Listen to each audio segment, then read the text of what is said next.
Hello everyone, today I will talk about the optical connector joints and splice के बारे में हम बात करेंगे। तो एक्चुअली अगर दो ऑप्टिकल फाइबर को जॉइंट करना होता है तो उसके लिए हम या तो कनेक्टर यूज़ करते हैं या स्प्लाइस यूज़ करते हैं। तो अगर हमें परमानेंट जॉइंट करना होता है तो उसके लिए हम स्प्लाइस को यूज़ करते हैं, और अगर डीमाउंटेबल जॉइंट करना होता है तो उसके लिए हम कनेक्टर को यूज़ करते हैं। तो अ गुड कनेक्टर की क्या क्या रिक्वायरमेंट होती है उसके बारे में हम यहाँ पर देख लेंगे। A connector joint it should be offer low coupling losses. ध्यान रखिएगा, ये सब आपके प्रीलिम्स के क्वेश्चन बन सकते हैं। Connector of the same type must be compatible from one manufacturer to another. Third point is in the fiber leak the connector design should be simple so that it can be installed. Easy होना चाहिए आपका install करना। connector joint should not be affected by temperature, dust and moisture, and it should have a low environmental sensitivity. It should be available at lower cost and have a precision suitable to the application. तो ये आपकी good connector की एक requirement होती है। तो अगर हम जो आपकी लाइट एनर्जी है उसको कपल करना होता है एक फाइबर से दूसरे फाइबर पे, तो हम उसके लिए दो मेथड बिल्कुल यूज़ करते हैं। फर्स्ट इज आपका butt jointment alignment and second is expanded beam mechanism.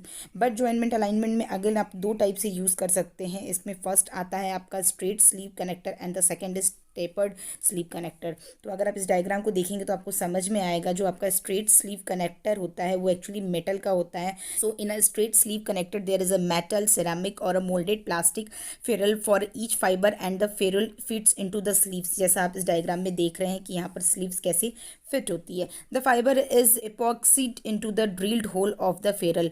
In the tapered sleeve connector, the length of the sleeve and the guide ring on the ferrule determine the end separation of the fiber. In the tapered sleeve connector, the ferrule and sleeves are tapered. यहाँ पर आप देख रहे हो यहाँ tapered होता है, जबकि यहाँ पर एग्जैक्टली आपका प्रॉपर शेप में होता है। तो ये आपके दोनों आ जाते हैं बट जॉइंटमेंट अलाइनमेंट डिज़ाइन में।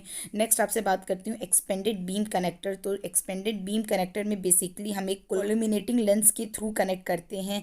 सो expanded beam connector employing collimating lens at the end of the transmitting fibre and focusing lens at the entrance end, that is called entrance end of the receiving fiber. The colluminating lens convert the light from the fiber into a parallel beam of the light and focusing lens convert the parallel beam of light into the focused beam of the light. Next मैं आपसे बात करती हूँ fibre to fibre joints में जो आपके losses होते हैं वो बेसिकली कैसे होते हैं। तो फर्स्ट आपका लॉस होता है फाइबर सेपरेशन का, यानी a main source of extrinsic coupling loss in a fibre to fibre connection is poor fibre alignment. Fibre alignment का क्या मतलब है? फाइबर सेपरेशन के थ्रू, यानी यहाँ पर आप देख रहे हैं लॉन्गिट्यूडिनल मिस अलाइनमेंट हो जाता है। यानी अगर आप दो ऑप्टिकल फाइबर को अलाइन कर रहे हैं तो यहाँ पर आपका ये जो अलाइनमेंट कहलाता है ये लॉन्गिट्यूडिनल अलाइनमेंट आता है, यानी कनेक्ट अच्छे से नहीं हो पाता है। उसके बाद से एक अलाइनमेंट आता है आपका लेटरल मिस अलाइनमेंट, यानी यहाँ पर आप देख रहे हैं कि लेटरली अलाइन नहीं हो पा रहा है। तो इस केस में when the axes of the two fibre are offset in a perpendicular direction then it shows the perpendicular offset of the axes and that is called lateral misalignment. उसके बाद आता है आपका angular misalignment and angular misalignment occurs when the axes of two connected fibres are no longer parallel, the axes of each fibre intersect at some angle. तो यहाँ पर जो आपका जो थीटा एंगल इनके बीच में बनता है ये आपका शुड बी लेस देन 1 होना चाहिए।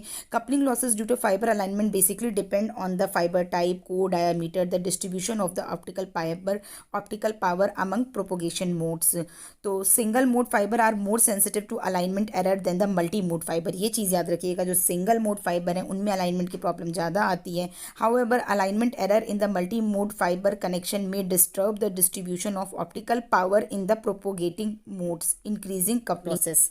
बाद का टॉपिक आता है फाइबर कपलर का। तो फाइबर कपलर में बेसिकली आपने ईएमएफटी में जिस तरीके से पढ़ा है 3 और 4 पोर्ट कपलर जो बेसिकली आपके आते हैं, और ये सब star coupler, multi mode coupler. तो इसके बारे में मैं आपको ज़्यादा यहाँ पे नॉलेज नहीं दूंगी। फ्यूज फाइबर, स्टार कपलर वगैरह ये सब चीज़ें आपने पढ़ी हुई हैं ऑलरेडी। और आइसोलेटर भी आपका सेम इसी तरीके से, forward reverse isolator.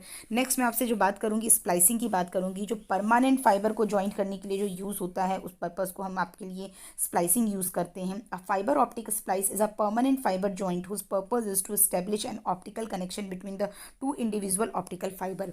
So launching of optical signal into fibre, जो आपका जो फाइबर में जो ऑप्टिकल सिग्नल को लॉन्च करते हैं वो बेसिकली किन किन चीज़ों पर डिपेंड करता है? Numerical aperture NA, size of the core, profile of refractive index, core cladding reference of fibre, radiance, angular power distribution of the optical source. तो बेसिक रिक्वायरमेंट स्प्लाइस की क्या होगी? Splice is use for a permanent connection या permanent joints. तो splice should cause minimum power loss, they should be easy to install, they should cause a lower attenuation, it should be strong and having light weight. There are two major splicing technique. First is fusion splicing and the second is mechanical splicing. Fusion splicing की बात करते हैं तो fusion splicing is splice where localized heat fuse or a melt the end of two optical fiber, and in mechanical splice the fiber splice where mechanical fixtures and material perform fiber alignment and connections. तो अगर हम बात करते हैं fiber splice alignment can involve passive and active core alignment.